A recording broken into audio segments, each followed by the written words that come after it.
She's done well for herself, hasn't she? That's Adele. And hello. It's her latest. Yes, if you like crime, drama and card games, then listen up. I've actually sort of tweeted and Facebooked this a little bit earlier, asking for your thoughts on that. And follow my Twitter and also my Facebook page, Alex Lester, The Best Time of the Day Show. David Hockley from Cert Games is after your idea of where to place his Deadcert game in Oxfordshire. But he's not only looking for a venue, he also needs you to suggest a time period. He's with me now. David, good afternoon to you. Good afternoon, Alex. So, thank you. just let's get back to the beginning. You've actually given me various packs of cards here. So explain how the Deadcert game works and how you came up with the idea. Well, I came up with the idea back in 2005 when I was on holiday, and we had various toys that we could pack for the boys, but it was only generally sort of card games really, and I sort of thought, well, a card game is great for taking on holiday, and why isn't there a good sort of like detective card game out there? I then discovered that Cluedo did a card game, and then ordered that the minute I got back home, and discovered that though that didn't have any sort of real plots, any real characters, any real stories to it. So I set about basically coming up with a game that had real characters, real plots, real storylines. It was always It was always the Reverend Green in the Conservatory with the lead piping, as far as I can make out. Because we used to play Cluedo every Christmas, and it was always that, as far as I can recall. Very popular with the lead piping. I Yeah, think, the lead piping was. You probably wouldn't be able to do that now for health and safety purposes, let alone but still. So you'd seen the Cluedo game, and thought, hang on, I can do better than that. Yeah, basically, I just wanted something more realistic, something more based on sort of real crime. So this game basically works on the principle of motive, means and opportunity proving a sort of like a murder case. So for each episode that you play, you just pick a victim, you pick a crime scene, and you pick a date and time, and then you get with that 16 suspects that had the motive to kill the victim, 16 suspects that had the means to carry out the crime, and then you've got 16 suspects that had the opportunity. Is it a bit like a card game version of those live-action murder weekends you can go on? You could say that, although this one is all the story. There's actually 512 stories. If you get all the evidence packs together, all the different combinations you can do, the different people, the different murder scenes, the different dates, means you've got 512 different stories to actually play through. And what ages is this based on? Because you say you went away with your children. Now, how old are they? Well, at the time they were sort of 6 and 3, but fortunately they're old enough to play the game now. It's 12 plus is what it's aiming at, because some of the storylines are quite gritty. You're talking about human trafficking, sort of, drug dealing, and some conspiracy theories and CIA and all that kind of business as well. So it's quite varied, the storylines. Yeah, when I happened on the scene and I had, well, he's now nearly 17, but an 11-year-old stepson. The more gore, the better, as far as and so therefore this would obviously provide exactly what he's looking out for. You, of course, if you're looking, this is a game for the whole family, really, from sort of about 10 or 11 upwards. Because one of the things I immediately thought, it looked like a great idea, and you've obviously put a lot of thought into it, but it doesn't have batteries. It's not electric, so it's not computer-based. So how's that going to work? It kind of like I'm very keen on it not being sort of like sort of tied to any sort of internet connection, etc. So that you can literally just play it anywhere. So that's a big thing behind it.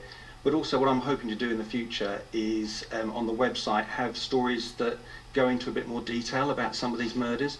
So the idea is you play the game, get your mobile device out, say this is the game I've played, I've solved it, this is the murderer, and then you get a bit more background information about that character. So to try and extend the game on the internet, but not for this game to be dependent on the internet, if you see what I mean. Yeah, turn it into an app like Candy Crush and you'll be able to buy a private island within a couple of days. So did you actually sit down?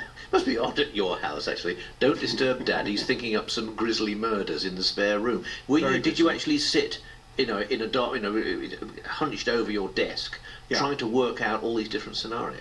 Absolutely, I had to work out 128 different motives to kill people.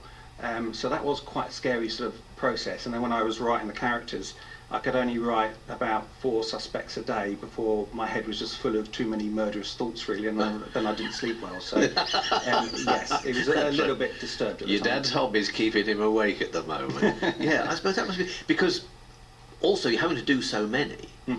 I find if I do something on a repetitive basis, you go, right, I come up with a new idea for something. Yeah. Somewhere along the line, someone will go, you've done that already. So did you actually work out, oh, that's great. Oh, hang on a second, I've done that one already.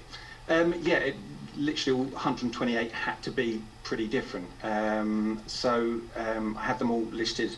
And when I started on this project, although I knew mathematically this was possible to do, it's not until you actually get to the 128th that you actually sort of realise that actually, yes, it can be done. It was quite scary halfway through, thinking I think I might just run out of ideas here, but fortunately I came up with 128. So. Can you give us just an example, if you like, of one of the ways it would actually work? So just so we can really get it in our head, and also just to check out the gore quotient on this.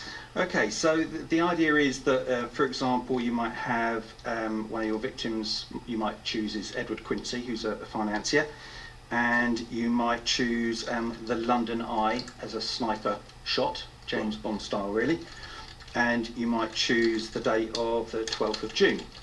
And then what you do is you open up those packets and play with the cards that are behind those ones, and then you'll see a whole group of suspects. When it comes to the ones behind the victim card, the motive suspects, these are all 16 people that have a reason to kill him. So he's not a very popular person, Edward Quincy, as you might gather.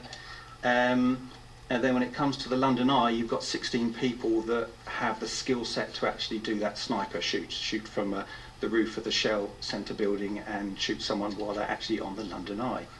And then when it comes to the people that had the opportunity, you get a sample of all the different suspects that actually had a fake alibi for that date and time for the murder, that try and sort of pretend to have an alibi. So it's quite an intellectual exercise at the same time as being exciting. It is, and it's quite a lot of deductive reasoning that comes into it. So, for example, if you read about a suspect that's the wife, a jealous wife, etc., is she someone that's likely to actually do a sniper shot at the London Eye? Probably not. So you can use your own common sense to work out which suspects are more likely than others. And there's in every game there are 10 prime suspects. These are people that have more than just a motive or just an opportunity or just a means. They have 2 of those, or if they're the murderer, they have all 3. So there's only one suspect that has motive, means and opportunity. You started out with London. Yes. And now you want to do Oxfordshire. Yes. I mean, the beauty with Deadcert is the fact that it can be based anywhere and also in any time as well. And I'd love to do Oxford, but I don't want to challenge Inspector Mawson Lewis and tread on their toes. There's a bit of previous going on in Oxford, in Oxfordshire generally, so you have to be very careful. You know, we are a sort of crime capital of the United Kingdom, which is a bit of a worry. It seems that way. But yeah, I asked actually the sort of the audience, in fact you at home, what you thought. And Malcolm Peedle says, how about Kidlington Canaster? I think people, I probably didn't explain it very well. We need ideas for this card game, Deadcert, not ideas. I think I phrased it wrongly on Twitter and on Facebook. Stephen Bailey, does charades count? And the answer to that is a big resounding no, I think. But it's nice. And Tina says, how about Tame Tales? Right. Tame. Okay. Include the great and good. I'll explain. You have a deck of images when in use, for use in television and films, Midsummer, etc., and have to guess where. Then she adds hashtag needs more work, which I think, but still, that's not a bad start. Let's face it. Yeah, exactly. Excellent. So, how can we get in touch with you in order to tell you that we want this game, okay. and also some ideas? What do you reckon? How do we get in touch? Well, basically, you can either go to the website, which is certgames.com, and from there there's a link through to the Kickstarter project that we have running at the moment. If we get the funds available through that crowdfunding, then we can produce the London version and then start working on the Oxford version. So that's certgames.com. And also, in terms of a bit of research I've already done for Oxford, the sort of periods of history that I've currently thought about were the 16th century, with the Protestants being sort of like tried and condemned to death. 1651, when the first coffee house opened in England, in Oxford apparently. We were ahead of the game. I don't think you had to write your name on the side of the cup at the time, but when you were queuing for your coffee, but still. And then back in 1913, when the Morris cars started in Oxford as well. So I just want to try and find a key point in Oxford's history where I can base all these murders around, basically. Do you think this will ultimately drive you mad? Potentially, probably more likely my two boys probably are the ones that are more likely to suffer. You're trying it out on the family, are you? Yeah, oh, absolutely. So they'll be hiding from you when you get home. David Hockley, it's been a pleasure talking to you. Thank you very much indeed. David Hockley, and the man behind Deadcert.